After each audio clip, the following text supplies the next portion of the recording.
کبھی آپ صرف کہہ دینا میرا رب میرے ساتھ ہے، اس لفظ میں اتنی طاقت ہے کہ دشمن ویسے زیر ہو جاتا ہے۔ زندگی میں کسی سے بھی لڑائی ہو اچھی طرح سوچ لیں کہ اللہ اس طرف ہے یا اس طرف ہے۔ اگر آپ زیادتی پہ ہیں تو پھر رب مظلوم کی جانب ہے۔ اگر اللہ کی مدد آپ کے ساتھ ہے تو دنیا کی کوئی طاقت آپ کو گرا نہیں سکتی، اور اگر آپ مظلوم کے مقابلے میں ظالم بن کے آپ کھڑے ہو گئے ہیں اور آپ نے رویہ وہ اختیار کیا ہے کہ جس میں مدد نہیں آئے گی، تو پھر یاد رکھ لیں کہ آپ کوئی بھی ہیں، کہاں بھی ہیں، آپ کمزور ہیں۔ طاقتور تھے ابتدائے اسلام میں، ظاہری طاقت تھی کفار مکہ کے پاس، وہ ڈنڈوں سے مارتے تھے غریبوں کو، ان کے ہاتھوں میں ڈنڈے تھے، پر خدائی طاقت ان مظلوموں کے ساتھ تھی۔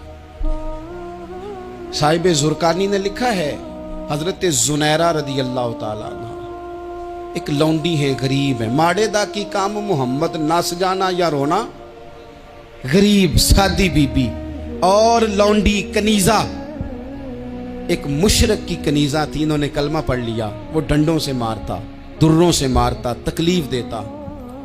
حضرت زنیرہ رضی اللہ تعالیٰ عنہ کو اتنا مارا، اتنا مارا۔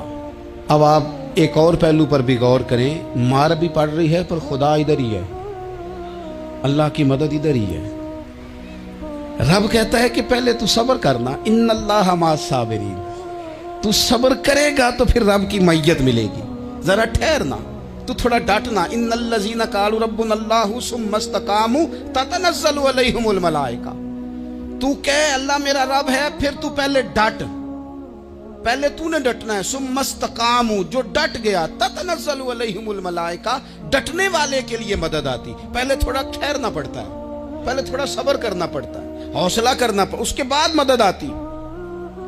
مار پڑ رہی ہے، مارا جا رہا ہے حضرت زنیرہ کو، ان کا مالک جو ہے ظاہری آقا وہ مار رہا ہے، یہ کنیزہ ہے، اتنا مارا، اتنا مارا، ان کی بینائی چلی گئی، نظر آنا بند ہو گیا۔ ابو جہل آیا اور کہنے لگا زنیرہ دیکھا نا ہمارے بت تیری آنکھیں لے گئے، معاذ اللہ، لات و منات ہمارے بتوں نے تجھے اندھا کر دیا۔ اب ایسا نہیں ہے کہ بی بی روتی جا رہی ہے، روتی جا رہی ہے، مایوسی مایوسی، معاذ اللہ، پریشانی، غریبی بڑی ہے، پوچھنے والا کوئی نہیں، یہ باتیں نہیں۔ کیا جملے ہیں خاتون کے، کیا لفظ ہیں۔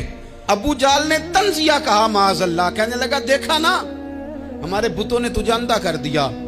تو جناب زنیرہ آنکھوں کی بینائی گئی ہے، رات کو گئی ہے، دکھ ابھی تازہ ہے، لیکن اللہ پہ جو توکل ہے، اپنے مالک سے جو رشتہ ہے، وہ اتنا مضبوط ہے، اتنا طاقتور ہے، اس میں اتنی گہرائی ہے کہ حضرت زنیرہ بول کے نا اتنی قوت سے بولی، اتنی طاقت سے بولی کہ پورے کفر پر لرزہ طاری ہو گیا۔ فرمانے لگی تمہارے بتوں کی کیا اوقات ہے کہ وہ میری بینائی لے جائیں، یہ میری رب کی حکمت کا تقاضا ہے۔ جب تک اس نے چاہا زنیرہ دیکھتی رہی، اور جب اس نے چاہا زنیرہ کی آنکھوں کی بینائی چلی گئی، اور اگر وہ چاہے گا نا تو بینائی واپس بھی کر دے گا۔ اگر ہو ذوق یقین پیدا تو کٹ جاتی ہیں زنجیریں، اگر وہ چاہے گا تو بینائی آ بھی جائے گی۔ حضرت زنیرہ نے رات کو یہ لفظ کہے، ابو جہل اور سارے کفار ڈر کے سن کے چلے گئے، آپ اطمینان سے آ کے بستر پہ سوئی۔ جب سویرے اٹھی تو اللہ نے آنکھوں کی روشنی واپس کر دی تھی، آنکھوں کی۔ اب چھڑی پکڑی ہے، بازاروں میں گھومتی ہے، کہتی ہیں بلاؤ کدھر ہے تمہارے لات و منات، دیکھو میرے رب نے روشنی واپس کر دی۔ آ کر میرے ساتھ ادھر آ، ستمگر ہنر آزمائیں، تو تیر آزما ہم جگر آزمائیں۔ بیمار لوگوں یاد رکھو، کہہ دیا ڈاکٹر نے کہ تو بڑا بیمار ہے، تو بڑا کمزور ہے، یہ ہو گیا وہ ہو گیا، تو ڈاکٹر اپنے علم کے مطابق بات کر رہا ہے، ہوگا تو وہ جو میرا رب چاہے گا۔ کمزور ہو جانا، پریشان ہو جانا، تکلیف میں آ جانا، پتہ نہیں بات ہو گئی ہے تو جانے کیا ہو جائے گا۔ اپنی زندگی کے اندر اپنے رب سے رشتہ مضبوط کریں، رسول کائنات سے رشتہ مضبوط کریں، اللہ والوں سے رشتہ مضبوط کریں۔ حضرت زنیرہ نے پیغام دیا کہ زندگی میں جو جینا چاہتے ہیں تو وہ رب کا نام لے کے جی سکتے ہیں، جو اپنی زندگی میں خوشیاں دیکھنا چاہتے ہیں تو رسول اللہ کے نام پر خوشیاں دیکھی جا سکتی ہیں. توکل کی بنیاد پر بندہ خوشیاں لے سکتا ہے. اور اگر انسان میں توکل نہیں ہے تو پھر وہ اس کالے جادو سے بھی ڈر رہا ہے, وہ نیلے سے بھی ڈر رہا ہے, وہ پیلے سے بھی ڈر رہا ہے, وہ فلانے سے بھی ڈر رہا ہے, وہ میرے خلاف فلانا رشتہ دار سازش کر رہا ہے تو ڈر رہا ہے, فلانا میرے بارے میں یہ کر رہا ہے تو ڈر رہا ہے, وہ پتہ نہیں دنیا ادھر ہو جائے گی تو کیا ہو جائے گا. اٹھ باندھ کمر کیوں ڈرتا ہے, پھر دیکھ خدا کیا کرتا ہے.